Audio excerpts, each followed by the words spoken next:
Tonight, the major bushfire emergency in northern New South Wales. At least 3 people dead, many injured. What's next for the area with nearly 200 homes destroyed? We have special coverage. Also, the unfolding situation in Queensland, almost 10,000 hectares destroyed and 2,000 bushfires burning since September, the warning from authorities.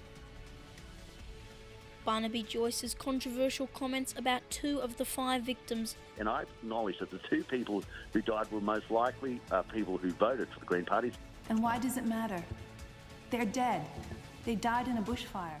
Back home, the Boroondara Council issues an urgent warning to residents about how to stay safe.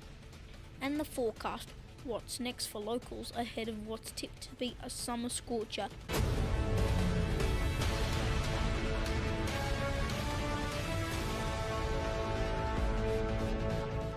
This is HMV Local News Late Edition with Leonardo Puglisi. Good evening. We begin this special edition of HMV Local News with a look at the fires burning in New South Wales. Here's what we know so far. On Sunday morning, 72 fires were burning and 36 were out of control. Several fire stations have also been destroyed, with crews working tirelessly to contain the blaze, and now crews from Victoria, South Australia, Tasmania and even New Zealand are assisting. The resilience and the coordination and the bravery and the professionalism of our disaster agencies are on full display. Residents were urged to leave immediately. Sadly, some locals have died in the fire, with a reminder that crews cannot always access every blaze. All available resources were thrown into the fire, with crews trying desperately to contain the major blaze. Shortly, we'll look at the fire in Western Australia and how the blazes are affecting New Zealand. But first, the Sunshine Coast has already been hit with a major bushfire this year, and the conditions are just getting worse for Queensland. 50 fires burned on Sunday, destroying sheds, cars and homes.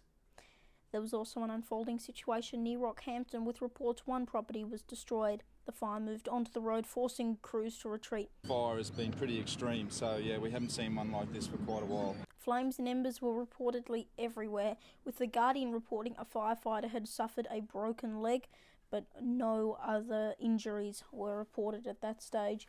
Since September, around 20 homes have been destroyed, 2,000 bushfires have burned, and 10,000 hectares were lost. Meanwhile, in WA, a retirement village has been evacuated following a small blaze. Many said they had never seen conditions like this before, with 2 vehicles destroyed. Some residents were treated for smoke inhalation, 2 were rushed to hospital. No houses were lost, and authorities don't believe the blaze was suspicious. And over in New Zealand, thick smoke blanketed Queenstown and nearby areas, with locals apparently confused as to what was actually happening.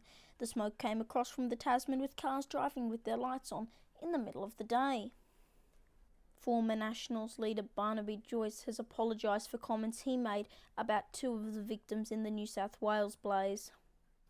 He said this while speaking on Sky News.